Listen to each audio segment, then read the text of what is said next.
Okay. पहिले तर voice येतोय सगळ्यांना? रिस्पॉन्स देत चला मला.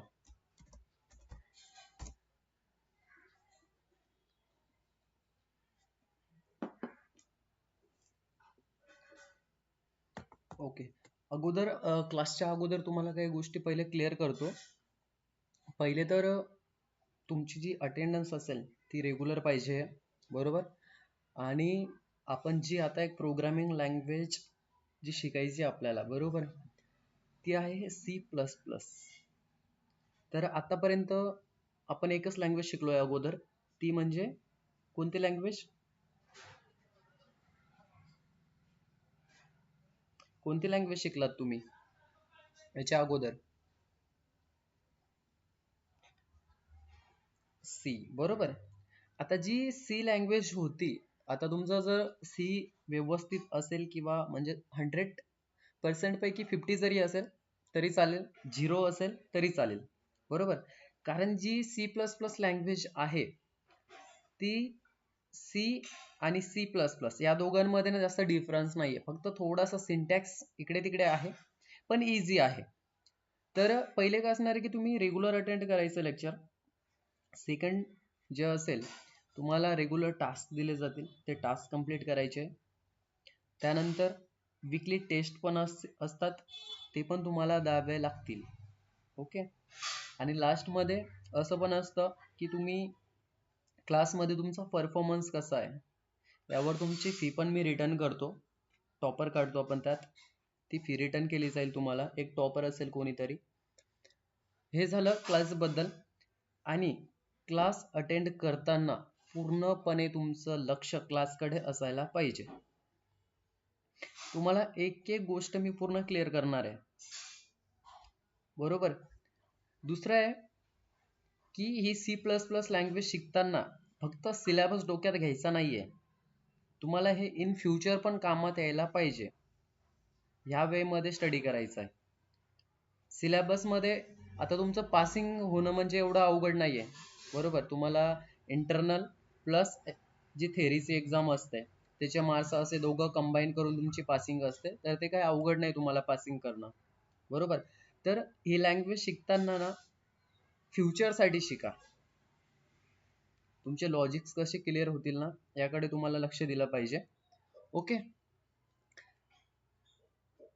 आता तुमचं पहिले तर मी एक सिलेबस पण दाखवतो तुम्हाला.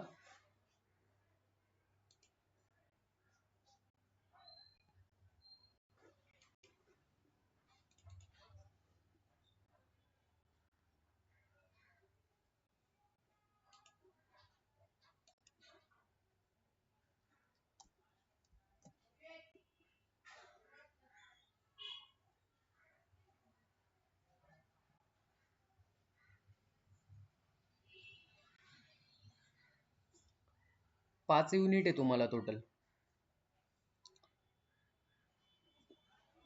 आता सी आणि सी प्लस प्लस मध्ये ना एक मेजर डिफरन्स असा आहे की जी सी सी लँग्वेज होती, बरोबर, ती कोणत्या टाईपची लँग्वेज होती?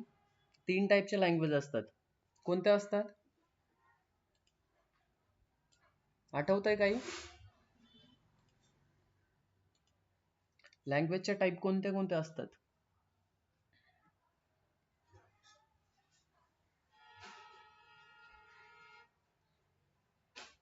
बोला. भार्गवी, भाविका, विराज, सिद्धी. लँग्वेजच्या टाईप सांगा ना, कोणत्या कोणत्या असतात?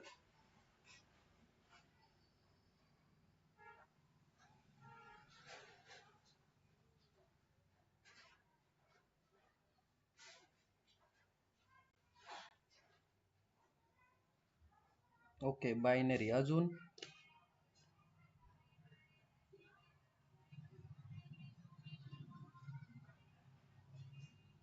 पहिले तर ना तुम्ही सगळे प्रेझेंट आहात का? मला एस मेसेज टाका बरं एकदा, कमेंट करा एस.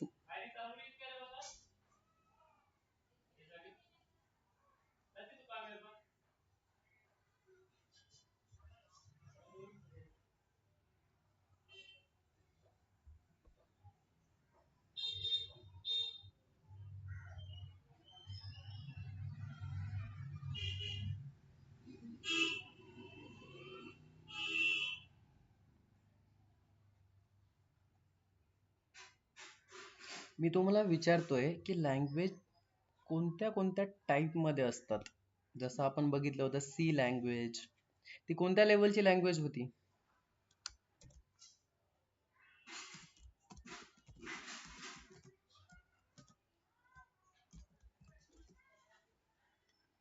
कोणती लँग्वेज होती सी? बाबा, म्हणजे सगळं तुमचं झालंय आता, आहे की नाही? आठवतं का काही?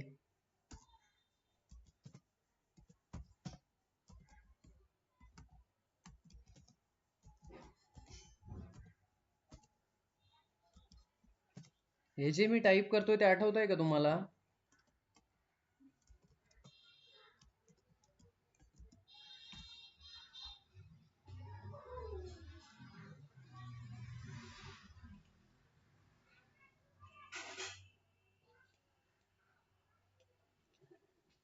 ह्या 3 लेवल्स बद्दल कधी ऐकलंय का तुम्ही? Yes or no? ऐकलात का?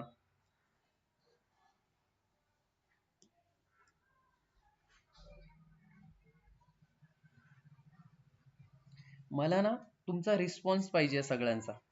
तोपर्यंत ना मी पुढचा टॉपिक घेणार नाहीये. तुम्हाला फक्त इंट्रोड्यूस करून देतोय मी. तुमचं काय डोक्यात आहे पहिल्या सिलेबसचं? द्या लगेच रिस्पॉन्स द्या मला. ह्या तिघं लेवल्स बद्दल तुम्हाला माहिती आहे का काही?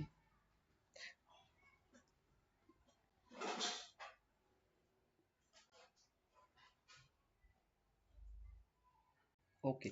मग हेच मी तुम्हाला विचारत होतो की लेवल जे असतात लँग्वेजच्या, त्या लेवल बद्दल तुम्हाला काय माहिती आहे का? त्यात आपण एक लेवल बघितली होती लो लेवल लँग्वेज. हिलाच आपण कोणती लँग्वेज म्हणतो? बायनरी लँग्वेज, बरोबर. दुसरी असते मिडल लेवल. आता सी लँग्वेज जी होती ती कोणत्या लेवलची होती? लो, मिडल, हाय, कोणत्या लेवलची होती सी लँग्वेज? लो.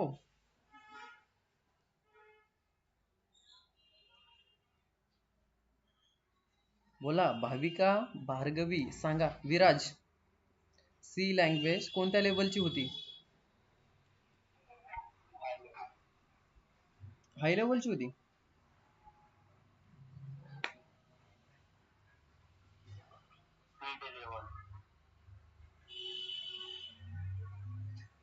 सी चा पेपर सगळ्यांना चांगला गेलाय ना?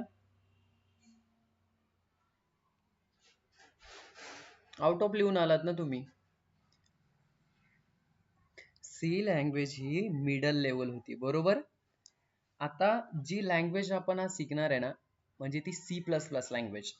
आता तिच्यात आणि सी मध्ये आणि सी प्लस प्लस मध्ये एक मेजर डिफरन्स असा आहे की जी सी प्लस प्लस लँग्वेज आहे ती आहे ऑब्जेक्ट ओरिएंटेडला सपोर्ट करते. कशाला?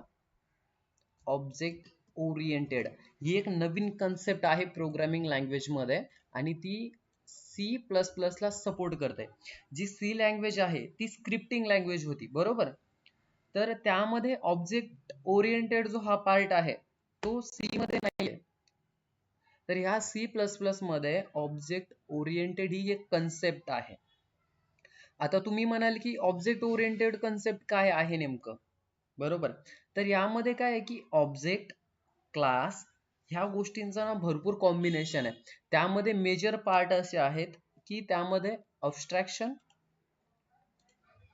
ऑप्शन मेन पिलर्स आहेत.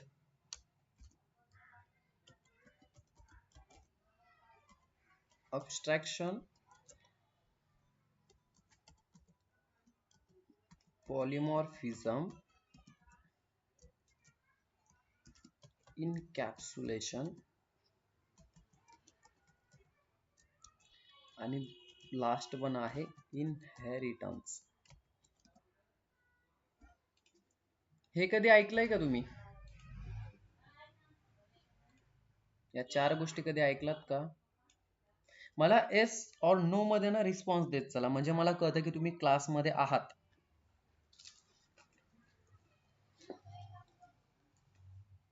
ओके. तर जी सी प्लस प्लस लँग्वेज आहे ती ह्या ऑब्जेक्ट ओरिएंटेडला सपोर्ट करते. आता ऑब्जेक्ट ओरिएंटेड मध्ये 4 पिलर असतात, मेन 4 पिलर. कोणतीही प्रोग्रामिंग लँग्वेज सी ला सोडून जे जे लँग्वेज आहेत त्या ऑब्जेक्ट ओरिएंटेडला सपोर्ट करतात, तर त्यामध्ये 4 पिलर आहेत. म्हणजे काय, की एखादं घर जर आपल्याला बांधायचं आहे, बरोबर, तर त्यासाठी आपण कॉलम्स उभे करतो, बरोबर. तर कोणतंही सॉफ्टवेअर बनवताना जर तो हाय लेवलचा सॉफ्टवेअर असेल, तर त्यामध्ये ऑब्जेक्ट ओरिएंटेड ही कन्सेप्ट येते आणि त्यामध्ये हे 4 पिलर आहेत, की त्यावर डिपेंड आहे ऑब्जेक्ट ओरिएंटेड कन्सेप्ट. त्यामध्ये पहिला आहे अबस्ट्रॅक्शन, दुसरा आहे पॉलिमॉर्फिझम, इनकॅप्सुलेशन आणि इनहेरिटन्स. हे 4 पार्ट मोस्ट इम्पॉर्टंट तुम्हाला सी प्लस प्लस मध्ये शिकायला भेटेल, पुढे जावा मध्ये शिकायला भेटेल, त्यानंतर तुम्हाला पायथन मध्ये पण शिकायला भेटतील. Same concept but different syntax. मी तुम्हाला एक लेक्चर मध्ये सांगितलं होतं की सगळ्या प्रोग्रामिंग लँग्वेज ज्या आहेत त्यामध्ये सगळ्यांमध्ये सेम कन्सेप्ट असते, बट डिफरंट काय असतं, फक्त सिंटॅक्स. आपण त्याला कोणत्या स्ट्रक्चर मध्ये रिप्रेझेंट करतोय. सिंटॅक्सलाच आपण स्ट्रक्चर पण म्हणतो, बरोबर. तर ह्या मेन हे जे 4 पिलर आहेत ते इम्पॉर्टंट आहेत ऑब्जेक्ट ओरिएंटेड मध्ये. आता जी सी प्लस प्लस लँग्वेज आहे तिची थोडीशी तुम्हाला हिस्ट्री सांगतो. पहिले तर ही 3 गोष्टी तुम्हाला अगोदर क्लिअर करतो मी, लो लेवल, मिडल लेवल आणि हाय लेवल. आता लो लेवल जे असतं त्यामध्ये काय करतो आपण, की ती एक बायनरी लँग्वेज असते. लो लेवल ती मशीनला समजते, बरोबर. दुसरी असते मिडल लेवल. आता मिडल लेवल काय असते, दोन गोष्टी असतात, एक असतं हार्डवेअर आणि दुसरं असतं, काय असतं दुसरं, सॉफ्टवेअर.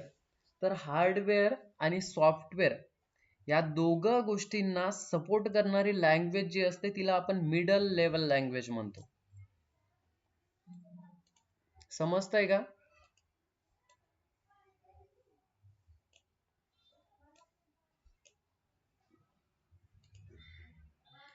एक असतं हार्डवेअर आणि दुसरं असतं सॉफ्टवेअर, बरोबर. तर ह्या दोघं गोष्टींना सपोर्ट जी करते तिला म्हणतो आपण मिडल लेवल लँग्वेज. ती दोघांना सपोर्ट करते. एक तर तुम्ही सॉफ्टवेअर बनवा किंवा तुम्ही हार्डवेअरला जर सॉफ्टवेअरला रीड करायचं असेल, म्हणजे काय असतं, की हे आपलं डिव्हाइस असतं, बरोबर आहे, कम्प्युटर आहे, त्यामध्ये वेगवेगळे काय असतात, हार्डवेअर्स असतात. जसं माऊस आहे, प्रिंटर आहे, हे काय आहेत, हार्डवेअर आहेत. तर या हार्डवेअरला सपोर्ट ज्या वेळेस आपण एखाद्या पीसीला त्यांना कनेक्ट करतो, तर त्यावेळेस आपल्याकडे त्या पीसी मध्ये इन्स्टॉल पाहिजे काय असतं, ड्राईव्हर. ऐकलंय का नाव कधी? कोणत्याही प्रिंटरला जर आपल्याला पीसीसी कनेक्ट करायचं असेल तर त्यामध्ये लागतं ड्रायव्हर, बरोबर. हे ड्रायव्हर जर आपल्याकडे नसेल तर त्या हार्डवेअरला जे पण डिव्हाइस असेल ते सपोर्ट करत नाही, बरोबर. तर त्या दोघांमध्ये जी लँग्वेज सपोर्ट करते, म्हणजे काय, की हार्डवेअरला पण सपोर्ट करणार आहे आणि सॉफ्टवेअरला पण सपोर्ट करणार आहे. मग तुम्ही एक तर हार्डवेअर बनवा आणि त्या हार्डवेअरचा ड्रायव्हर बनवा, त्या ड्रायव्हर मध्ये तुम्ही सी प्लस प्लस लँग्वेजचा वापर करा, तेच तुम्ही सॉफ्टवेअरला अटॅच करा. आता सॉफ्टवेअर म्हणजे काय असतं, कोणी सांगू शकाल, सॉफ्टवेअर काय असतं?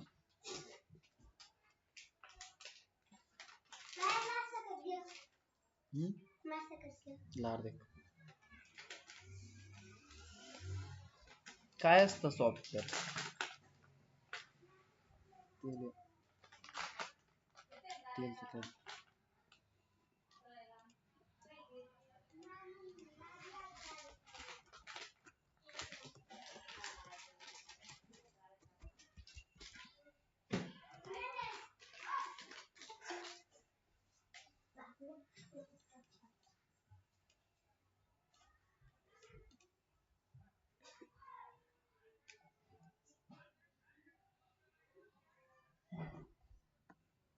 सगळ्यांनी रिस्पॉन्स करायचा आहे.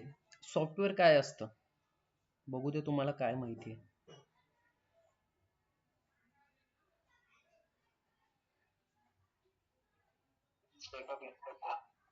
Set of instructions. अजून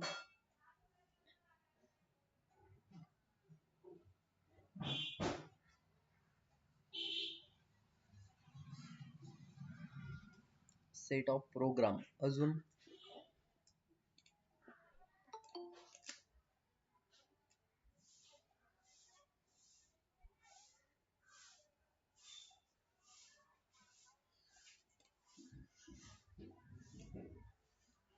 सगळ्यांनी रिस्पॉन्स करायचा आहे. मला फक्त टू स्टुडंटचा रिस्पॉन्स आला आहे, भाविका आणि भार्गवी. बाकीचे आहेत का प्रेझेंट? प्रियंका, वेदिका, हर्षा, सुशांत, सिद्धी. चला रिस्पॉन्स करा. काय असतं सॉफ्टवेअर?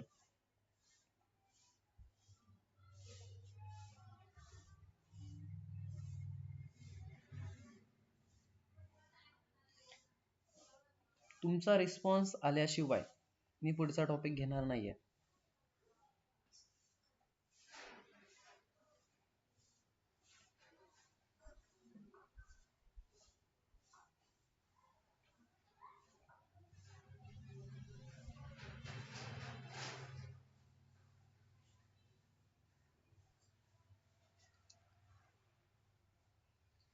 तुम्ही कम्प्युटरचे स्टुडंट आहात, तुम्हाला सॉफ्टवेअर आणि हार्डवेअर माहिती पाहिजे. असंच कोणी विचारलं की तुम्ही डिप्लोमाला आहात, सॉफ्टवेअर काय असतं, इंजिनियर बनायचं, मग सॉफ्टवेअर बद्दल माहिती पाहिजे तुम्हाला, काय असतं सॉफ्टवेअर.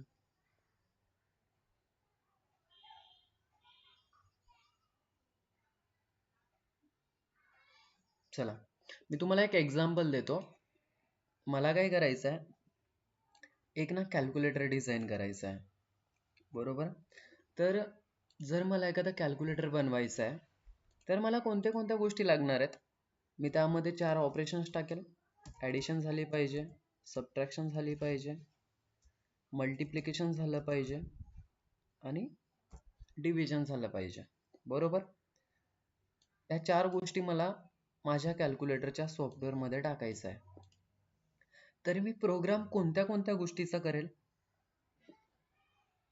या 4 गोष्टींचा मी काय करेल, प्रोग्राम करेल.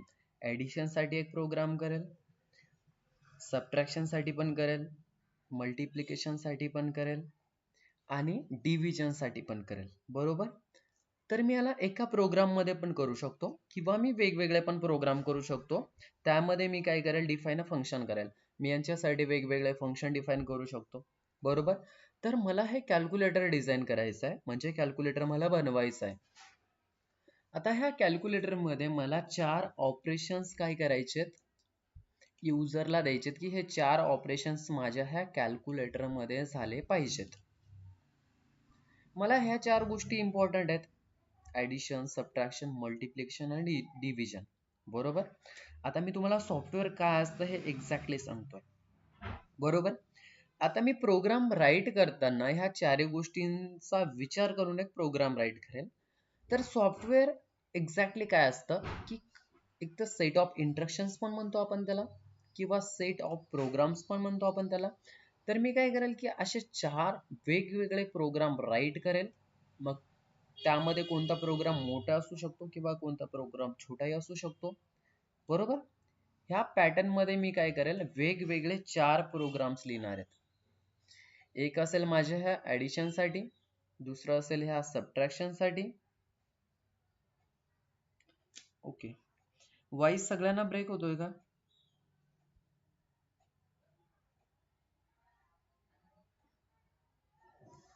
एक मिनिट हा.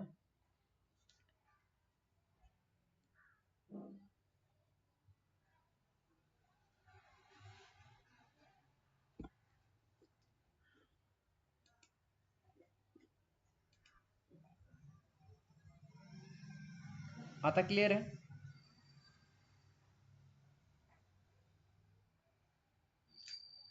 ओके, असं रिस्पॉन्स देत चला, मध्ये ब्रेक झाला ना तर रिस्पॉन्स देत चला. ओके, तर मी तुम्हाला सांगत होतो की मला एक कॅल्क्युलेटर बनवायचं आहे आणि मला हे 4 ऑपरेशन्स त्यामध्ये झाले पाहिजेत, असं मला सॉफ्टवेअर डिझाईन करायचं आहे. तर मी काय करेल की ॲडिशनसाठी हा एक प्रोग्राम लिहिणार आहे, दुसरं सबट्रॅक्शन साठी असेल, मल्टिप्लिकेशन साठी असेल आणि डिव्हिजन साठी असेल. बरोबर. तर हे पूर्ण एक सॉफ्टवेअर आहे आणि यामध्ये मी काय केलं, वेगवेगळे 4 प्रोग्राम लिहिलेत आणि त्यांचं कलेक्शन करून टाकलं. बरोबर. या चारही प्रोग्रामचं मी जेव्हा कलेक्शन केलं तेव्हा माझं एक सॉफ्टवेअर रेडी झालंय. बरोबर.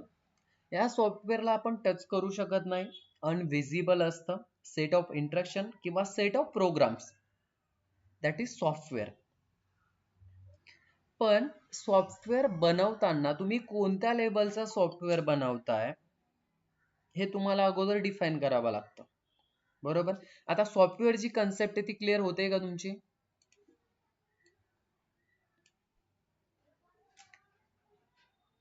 सॉफ्टवेअर बद्दल क्लिअर झालं का सगळ्यांना की काय असतं software? Software set of instructions असतं, सेट ऑफ प्रोग्राम्स असतं, त्यामध्ये वेगवेगळे प्रोग्रामचं कलेक्शन केलेलं असतं, त्याला आपण सॉफ्टवेअर म्हणतो.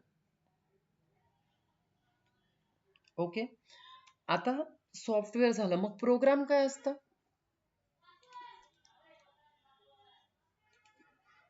What is programme?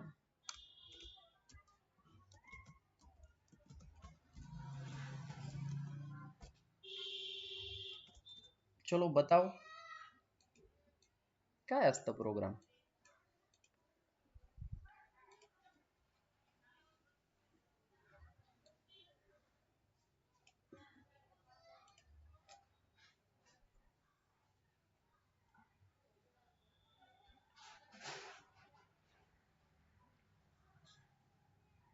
काय असतं प्रोग्राम?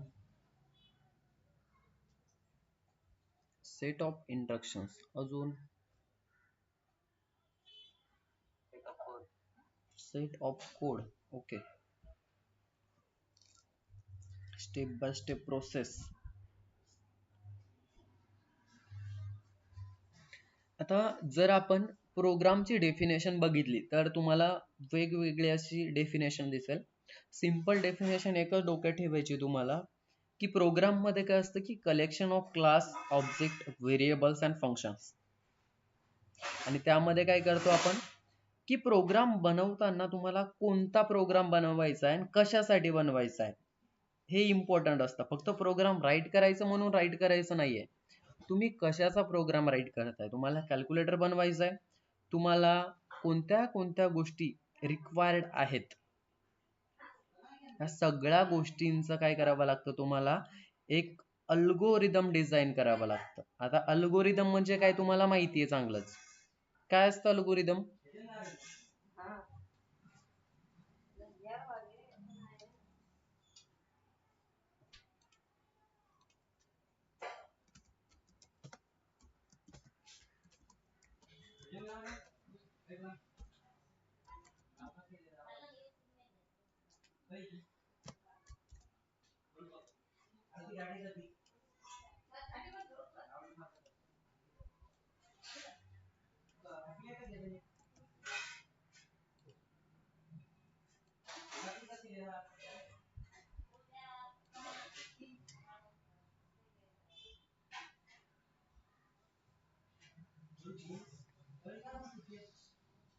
ओके.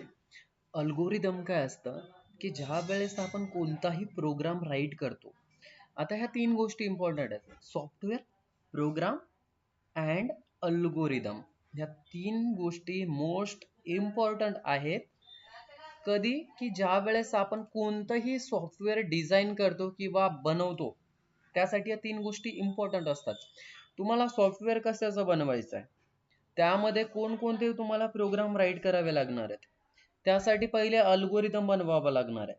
मग अल्गोरिदम काय असतं की आपला प्रोग्राम कसं रन होणार आहे, त्याचं एक्झिक्युशन कसं असणार आहे, त्यालाच आपण सिम्पल मध्ये तुम्ही जी डेफिनेशन लिहितात की स्टेप बाय स्टेप एक्झिक्युशन, त्यालाच आपण अल्गोरिदम म्हणतो. बरोबर.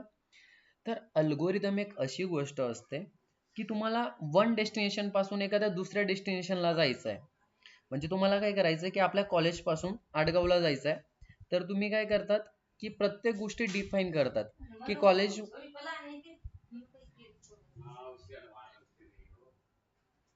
गेटच्या बाहेर गेल्यानंतर तुम्ही प्लॅन करतात की मला जर प्रायव्हेट गाडी नाही भेटली तर मी बसने जाईल, बस नाही भेटली तर मी प्रायव्हेट गाडीने जाईल, ते पण नाही झालं तर मी फ्रेंडच्या गाडीवर जाईल. हे तुमचं काय झालं, पूर्ण प्लान झाला. आता त्यामध्ये एक गोष्ट तो तुमची होणार आहे कोणती तरी, बरोबर. तिथून तुम्ही आडगावला जाणार, तिथून तुम्ही ट्रेन धरणार, ट्रेन नंतर तुमचं जे डेस्टिनेशन असणार आहे तिथे तुम्ही उतरणार आणि तिथून तुम्ही तुमच्या घरी जाणार. हे काय झालं, पूर्ण एक स्टेप बाय स्टेप तुमचं एक्झिक्युशन झालं. की पहिले गाडी धरली, लोकल, लोकल नंतर तुम्ही उतरणार, परत तिथून तुमचं घर जर लांब असेल तर तुम्ही एकतर ऑटो किंवा दुसरं अदर व्हेकलवर तुम्ही तिथून जाणार आहेत, बरोबर. ही पूर्ण प्रोसेस झाली. तर सेम असतं की ज्या वेळेस आपण कोणताही प्रोग्राम राईट करतो किंवा सॉफ्टवेअर बनवतो. मीना म्हणा आवाज कमी करायला काय, मीना क्लास चालूचा आवाज कमी कर के को.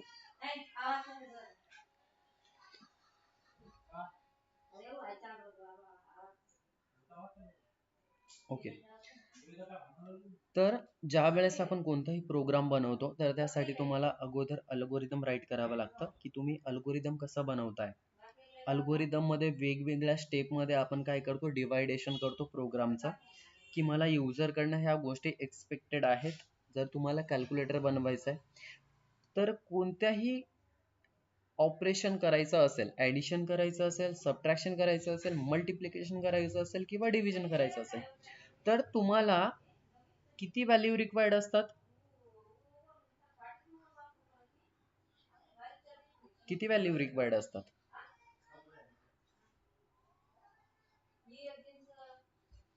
2 व्हॅल्यूज रिक्वायर्ड असतात, बरोबर. आणि मग तुम्ही जर अल्गोरिदम राईट करताना युजर कडनं फक्त 1च व्हॅल्यू घेताय, दुसरी व्हॅल्यू साठी तुम्ही प्रोसेसच राईट केली नाही किंवा कोडच राईट केला नाही, तर तुमचं सॉफ्टवेअर जे आहे ते प्रॉपरली रन होईल का, प्रॉपर वर्क करेल का, नाही करणार. त्यावेळेस तुमचं जे पण प्रोडक्ट असेल, जे पण सॉफ्टवेअर असेल, ते सॉफ्टवेअर तुमचं पूर्ण फेल जाणार आहे, बरोबर. तर ह्याच गोष्टीसाठी आपण अल्गोरिदम राईट करत असतो आणि त्यामध्ये काय असतं की स्टेप बाय स्टेप एक्झिक्युशन असतं. प्रोग्राम मध्ये काय असतं की collections of class, object, variables and functions हे प्रोग्राम मध्ये असतं. आणि प्रोग्राम मध्येच आपण वेगवेगळे अल्गोरिदम वर काम करत असतो. आता सॉफ्टवेअर काय असतं की सॉफ्टवेअर मध्ये वेगवेगळे प्रोग्रामचं कलेक्शन्स असतं, त्याला आपण सॉफ्टवेअर म्हणतो, बरोबर. ह्या 3 गोष्टी इम्पॉर्टंट आहेत, ह्या तुम्हाला लक्षात ठेवायच्या आहेत. ओके. आता आपण जाऊ की लो लेवल, मिडल लेवल आणि हाय लेवल ह्या लँग्वेज काय असतात. तर लो लेवल लँग्वेज जी आहे ती बायनरी लँग्वेज असते. ती कशाच्या फॉर्म मध्ये असते, कोणत्या फॉर्म मध्ये असते लो लेवल लँग्वेज.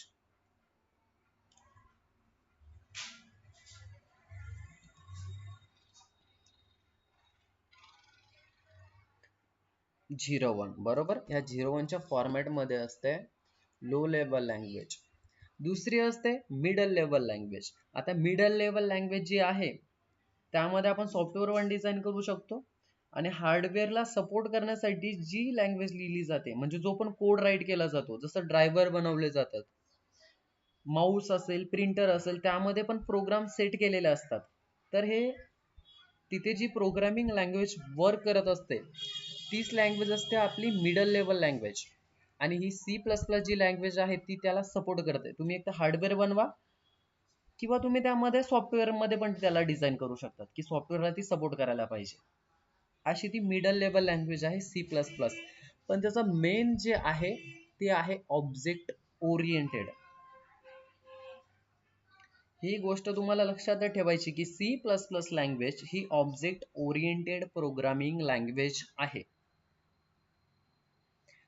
ओके. आता लास्ट वन ची लेवल जी आहे ती हाय लेवल लँग्वेज. आता हाय लेवल लँग्वेज कोणती असते, जी लँग्वेज फक्त ह्युमन रिडेबल असते. जसं की कोणती लँग्वेज, जावा, पायथन, बरोबर ना. ह्या फक्त आपल्याला समजतात, त्या मशीनला समजत नाहीत. मशीनला जी लँग्वेज समजते तिला आपण लो लेवल लँग्वेज म्हणतो, दॅट इज बायनरी लँग्वेज, बरोबर. आणि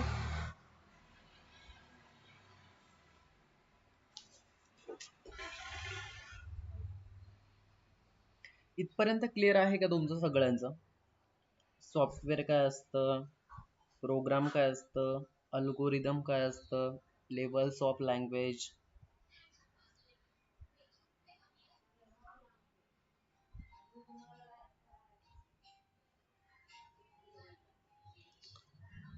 वेट.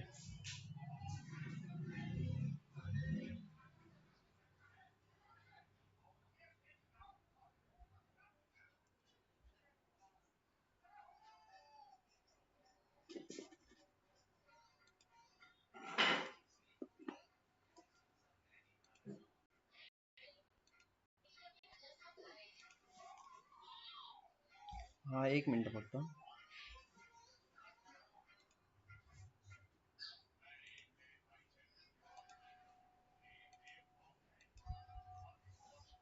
स्क्रीन विजिबल आहे का?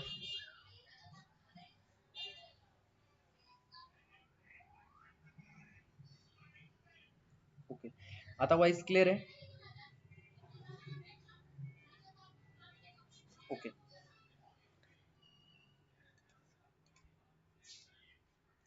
आता तुम्हाला सी प्लस प्लस बद्दल जे आहे, पहिले तर एक गोष्ट तुम्हाला लक्षात ठेवायची की object oriented programming languages C, ती सॉफ्टवेअरसाठी पण वर्क करते आणि हार्डवेअरला पण ती सपोर्ट करते. म्हणजे ती मिडल लेवल लँग्वेज आहे. ह्या दोन गोष्टी तुम्हाला सी प्लस प्लस बद्दल लक्षात ठेवायचं आहे. ओके. आता सी प्लस प्लसची थोडीशी हिस्ट्री तुम्हाला ह्या पहिल्या लेक्चरमध्ये डोक्यात ठेवायची आहे. तुम्हाला विचारली जात नाही, पण ज्या वेळेस तुम्ही तुमचं करिअर पुढे कराल, अजून डिप्लोमा झाल्यानंतर किंवा डिग्रीला असताना, तर हे तुम्हाला असे क्वेश्चन्स इंटरव्ह्यूमध्ये विचारले जातात की प्रोग्रामिंग लँग्वेज जी आहे, सपोज सी प्लस प्लस आहे, ती कुठे बनली, कोणी बनवली, बरोबर? तर ह्या सगळ्या गोष्टी तुम्हाला तिथे विचारल्या जातात. एक्झाममध्ये नाही विचारल्या जात. तर ते सांगतो तुम्हाला की जी सी प्लस प्लस लँग्वेज आहे, तिला बिजार्नेस ट्रस्टेड म्हणून एक सायंटिस्ट होते, तर त्यांनी ती बनवली होती. आणि ती बनवताना कधी बनवली तर 1979 मध्ये ती लँग्वेज जी आहे ती डिझाईन केली गेली किंवा ती बनवली गेली.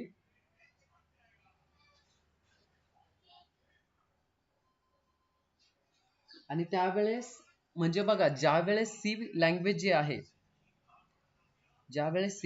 आली, तर सी प्लस प्लस ची काय गरज पडली, असा पण तुम्हाला एक क्वेश्चन विचारला जातो कधी कधी इंटरव्ह्यू मध्ये.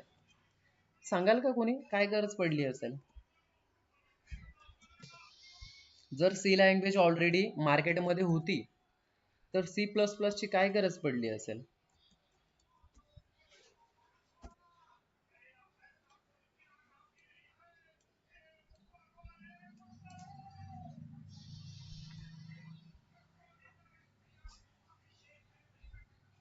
सांगाल कोणी काय गरज असेल खरं? असेच क्वेश्चन ना तुम्हाला ज्या वेळेस तुम्ही इंजिनियर बनतात आणि इंडस्ट्रीमध्ये जातात ना, तर काय असतं की त्यावेळेस आहे ना वेगवेगळे सॉफ्टवेअर डिझाईन केले जातात. जसं की बघा, आता यूट्यूब आहे, तर यूट्यूब सारखं दुसरं पण एखादं ऍप्लिकेशन असू शकतं, बरोबर ना? व्हॉट्सअप आहे, तसंच व्हॉट्सअप जीबी पण आलेलं. आता व्हॉट्सअप जीबी कोणी यूज केला होता का अगोदर? माहिती तुम्हाला व्हॉट्सअप जीबी बद्दल काही?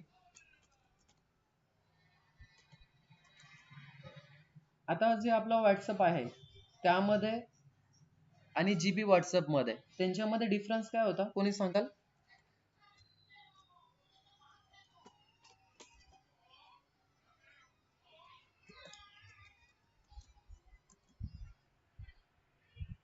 माहिती आहे तुम्हाला दोघांमध्ये डिफरन्स काय आहे? आपला जो व्हॉट्सअप आहे त्यामध्ये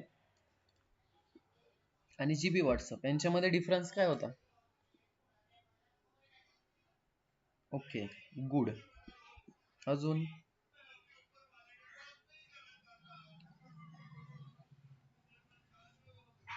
बरोबर. हा, असे वेगवेगळे फीचर्स त्या व्हॉट्सअप जीबी मध्ये होते, बरोबर? तर कोणताही इंजिनियर किंवा कोणतीही कंपनी जी असते, आय टी कंपनी, ज्या वेळेस सॉफ्टवेअर डिझाईन करते ना, तर त्यावेळेस काय करते की प्रत्येक गोष्टी लक्षात घेतल्या जातात. जर व्हॉट्सअप ऑलरेडी मार्केटमध्ये आहे, तर जर मला दुसरं तसं WhatsApp सारखंच एखादं ॲप्लिकेशन डिझाइन करायचं असेल, तर मी त्यामध्ये कोणते फीचर ॲड केले पाहिजे, की माझं प्रोडक्ट आहे ते जास्तीत जास्त सेल झालं पाहिजे.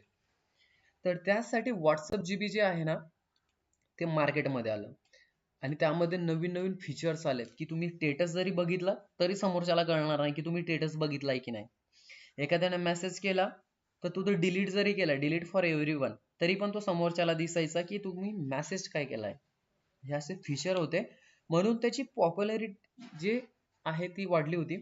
पण त्याचं डिसएडव्हांटेज माहिती तुम्हाला? पॉप्युलॅरिटी तर झाली त्याची, पण डिसएडव्हांटेज काय होतं त्याचं?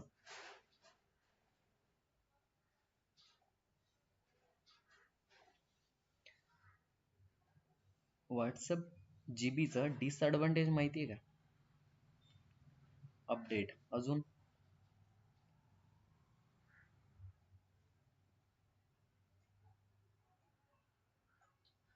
ह्या ज्या गोष्टी मी तुम्हाला सांगतोय ना, ह्या गोष्टी ना नोट डाऊन करा. हे तुम्हाला पुढे कामात येईल. आता व्हॉट्सअप जीबीचं डिसएडव्हांटेज तुम्हाला एकदम चायनीज आहे. ओके. एकदम मेजर जे डिसएडव्हांटेज ते तुम्हाला सांगतो, की व्हॉट्सअप जीबी जे आहे ना, त्याला सिक्युरिटी नाही होती. Proper security. आपला डेटा कधी पण लॉस व्हायचा, हॅक होण्याचे चान्सेस पण भरपूर होते. त्यामुळे WhatsApp जीबी जे ना ते बंद करण्यात आलं, की त्याला सिक्युरिटीच नाहीये. कधी पण कोणाचंही अकाउंट हॅक व्हायचं.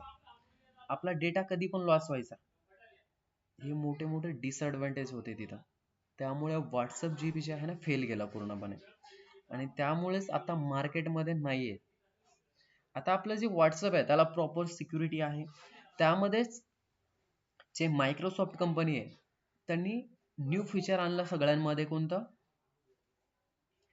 ईमेलमध्ये पण बघायला भेटतं आपल्याला, इंस्टाग्राममध्ये पण भेटतं, आपलं जीमेल अकाउंटला पण भेटतं, फेसबुकला भेटतं. कोणतं फीचर आहे माहिती आहे तुम्हाला?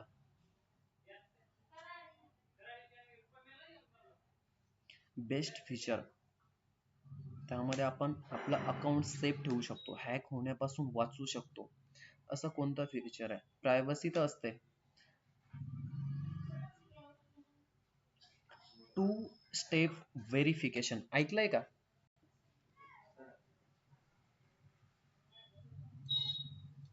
ओके. आता हे जे टू स्टेप व्हेरिफिकेशन आहे ना, हे तुम्ही जर ऑन केलं नसेल ना, तर आजच ऑन करा. आता हे का सांगतोय ते ऐका. टू स्टेप व्हेरिफिकेशन मध्ये काय असतं, की पहिले ना हा जो फीचर आहे ते या ऍप्लिकेशन मध्ये नाही होतं. तर कोणीही आपलं अकाउंट डायरेक्टली हॅक करू शकत होतं. काय असतं, की दोन गोष्टी असतात. पासवर्ड क्रॅकिंग मध्ये हॅकर्स लोक वेगवेगळे टेक्निक्स यूज करतात त्यासाठी. तर त्यामध्ये जो पासवर्ड आहे ना, तो इन्क्रिप्टेड फॉर्ममध्ये असतो. आता इन्क्रिप्ट आणि डिस्क्रिप्ट काय असतं ते मी तुम्हाला उद्याच्या लेक्चरमध्ये सांगेलच. आता ओव्हरऑल फक्त लक्षात ठेवा की काय असतं एक्झॅक्टली. तर इन्क्रिप्शन आणि डिस्क्रिप्शन असे ना दोन टेक्निक्स असतात. त्यामध्ये इन्क्रिप्टेड फॉर्ममध्ये जो आपला पासवर्ड असतो ना, ते हॅकर लोक काय करतात, ऍक्सेस करतात आणि त्याला डिस्क्रिप्ट करतात. म्हणजे काय, की जो पासवर्ड आहे ना त्याला आपल्या प्रॉपर फॉर्मॅटमध्ये आणतात.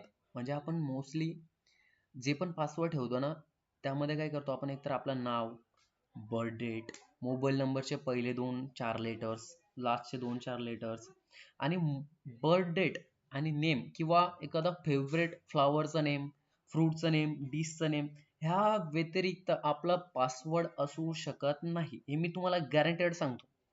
ह्याच रिलेटेड तुमचा पासवर्ड असणार आहे. हो की नाही? अजून पण तुमच्यामध्ये कितीतरी स्टुडंट असतील की त्यांनी त्यांची बर्थ डेट, फर्स्ट नेमचे 2-4 लेटर्स, मागे बर्थ डेट, असं काहीतरी पासवर्ड ठेवलेला असेल.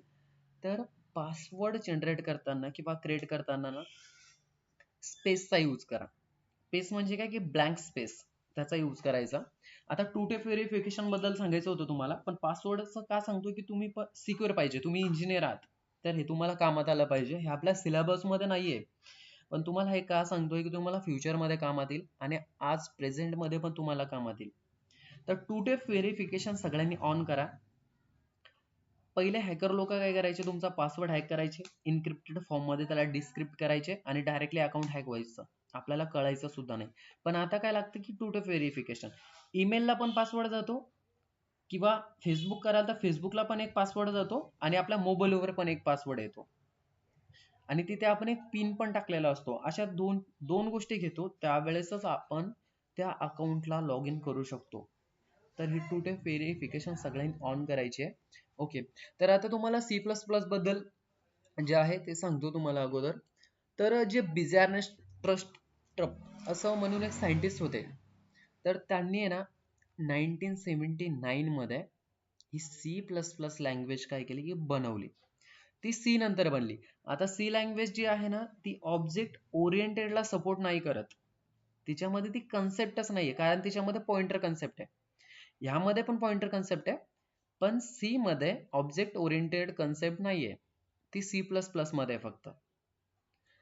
तर 1979 मध्ये एक कंपनी आहे, AT&T USA ची कंपनी आहे आणि त्या कंपनीमध्ये बेल लॅब म्हणून एक लॅब आहे, तिथे ही लँग्वेज त्यांनी बनवली आणि ती कधी लॉन्च केली, 1979 मध्ये. आणि हे जे सायंटिस्ट आहे ते अजून पण आहेत. माहिती आहे का तुम्हाला? माहिती नसेल तर गुगलला तुम्ही सर्च करू शकता. USA ची कंपनी. आता हे जे आहे ना याचं स्क्रीनशॉट घ्या, तुम्हाला हे कामात येणार आहे. इन फ्युचर मध्ये तुम्हाला हे कामात येईल. आणि ना एक स्पेशल नोटबुक करा, त्यामध्ये सगळ्या गोष्टी ना राईट करा पहिल्या दिवसापासून. हा, सी प्लस प्लस ची गरज का पडली, तर ज्या वेळेस सी ही जी लँग्वेज आहे ना ती ऑब्जेक्ट ओरिएंटेडला सपोर्ट नाही करायची, कारण ती इनक्रिप्टेड लँग्वेज, त्याला स्क्रिप्टिंग लँग्वेज म्हणतो आपण, ते हार्डवेअरला सपोर्ट नाही करत. तर ऑब्जेक्ट ओरिएंटेड ही जी कन्सेप्ट आहे, तर ज्या वेळेस मोठे मोठे सॉफ्टवेअर बनवायची गरज असते ना, त्यावेळेस सी प्लस प्लस, जावा, पायथन अशा लँग्वेज यूज केल्या जातात, कारण त्या ऑब्जेक्ट ओरिएंटेडला सपोर्ट करतात. तर सी जी आहे ती ऑब्जेक्ट ओरिएंटेडला सपोर्ट नाही करत. तुम्ही त्यामध्ये लिमिटेड सॉफ्टवेअर डिझाईन करू शकता, फक्त लिमिटेड. आता जी सी प्लस प्लस आहे ना, आता तुम्ही बॅटल ग्राउंड पबजी हे सगळ्यांना माहिती आहे, बरोबर? तर हे पबजी जे ऍप्लिकेशन आहे ना ते सी प्लस प्लस मध्येच बनलंय. त्यामध्ये ते ग्राफिक्स किती पॉवरफुल ग्राफिक्स आहे, बरोबर? तर ह्या सगळ्या वेगवेगळ्या मोस्ट पॉवरफुल फीचर्सला, ह्या गोष्टींना ती सपोर्ट करते, म्हणून सी प्लस प्लस ची गरज पडली. ती ऑब्जेक्ट ओरिएंटेडला पण सपोर्ट करते आणि एक मोस्ट फीचर असं आहे की ती सगळ्या लँग्वेज पेक्षा फास्ट लँग्वेज आहे. म्हणजे कोणताही प्रोग्राम तुम्हाला रन करायचा असेल, तुम्ही सेम प्रोग्राम जावा मध्ये लिहा, पायथन मध्ये लिहा, सी मध्ये लिहा आणि सी प्लस प्लस मध्ये लिहा, त्याची टाइम कॉम्प्लेक्सिटी जी आहे ना सी प्लस प्लस ची ती सगळ्यात कमी आहे. कितीतरी मायक्रो सेकंड मध्ये ती रन होऊन, म्हणजे जो पण प्रोग्राम असून त्याला रन करते, एक्झिक्यूट करते. त्यामुळे सी प्लस प्लस जी आहे ती मार्केटमध्ये चांगली आहे आणि त्यामध्ये मशीन लर्निंग जी कन्सेप्ट आहे तिथे पण ती सपोर्ट करते. आता AIML चे जे स्टुडंट आहे तुमच्यामध्ये, त्यांना ही सी प्लस प्लस लँग्वेज गरजेचीच आहे, कारण तुम्हाला AIML मध्ये सी प्लस प्लस आणि पायथन या दोनच गोष्टी लागतात आणि ह्या दोन गोष्टींवरच सगळं काही चालतं. सी प्लस प्लस हार्डवेअरला सपोर्ट करायला असते. पायथन जे आहे तिच्याकडे पॉवरफुल लायब्ररीज आहेत, म्हणून पायथन पण तिथे AI मध्ये यूज केली जाते. म्हणून सी प्लस प्लस ची जी लँग्वेज आहे तिची गरज पडली. तर हे पूर्ण जे आहे हा पार्ट, तर हा सी प्लस प्लसचा आहे. उद्यापासून आपण एकदम प्रॉपर फीचर्स काय आहेत, C plus plus actually programming language आहे तर ती का आली किंवा कशी आली, आता हे थोडंसं इंट्रोडक्शन होतं. प्रोग्राम काय असतं, सॉफ्टवेअर काय असतं, अल्गोरिदम काय असतं, अजून ह्या गोष्टी आपण व्यवस्थित बघणार आहेत. त्यानंतर तुम्हाला टोटल 5 युनिट आहे, फक्त एक डोक्यात ठेवायचं, फक्त सिलेबस म्हणून शिकू नका, एक्झाम म्हणून शिकू नका, प्रॅक्टिस पाहिजे. तुम्हाला कधीही कोणत्याही गोष्टीची हेल्प लागली, सगळं काही व्यवस्थित क्लिअर करण्याची जबाबदारी माझी असणार आहे. तुम्हाला प्रोग्राम राईट करता यायलाच पाहिजे, हे डोक्यात ठेवायचं आहे तुम्हाला. आता फक्त पास व्हायचं हे डोक्यात ठेवू नका. पहिल्या दिवसापासून सगळं राईट करत चालायचं. समजत नसेल तर विचारत चालायचं, मी एकदा नाही परत परत शिकवेल, पण तुम्ही विचारा. आणि पहिले तर तुमचा रिस्पॉन्स आला पाहिजे. मी विचारतो इकडनं, तुम्हाला सांगतो रिस्पॉन्स द्या, तेव्हा तुम्ही रिस्पॉन्स देताय. तुमचा रिस्पॉन्स आला पाहिजे. तुम्ही अनम्यूट करा, माईकमध्ये बोला किंवा मेसेज करा, पण तुम्ही बोलायला पाहिजे. ओके. सॉफ्टवेअर बद्दल समजलं, प्रोग्राम बद्दल, अल्गोरिदम बद्दल, या 3 गोष्टी क्लिअर आहेत. ओके. त्यानंतर सी प्लस प्लसची ही पूर्ण इन्फॉर्मेशन आहे. ही सी प्लस प्लसच्या नोटबुकवर राईट करून ठेवा डायरेक्ट.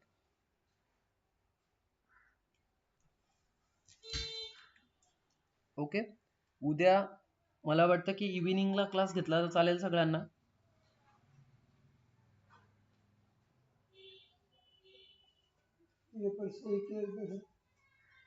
थांब एक मिनिट. ठीक आहे. काही डाऊट असतील, अजून आपला सिलेबस चालू झालेला नाहीये. मी फक्त हे तुमचं मागच्या सेमिस्टरचं काय काय डोक्यात आहे यासाठी हे तुम्हाला सांगितलं की लेवल्स ऑफ लँग्वेजेस कोणत्या आहेत, प्रोग्राम काय असतं, सॉफ्टवेअर काय असतं, अल्गोरिदम काय असतं, कारण हे तुमचं झालंय.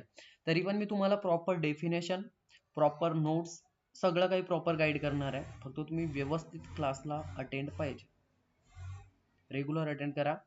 ठीक आहे, चालेल, लिव्ह करू शकता.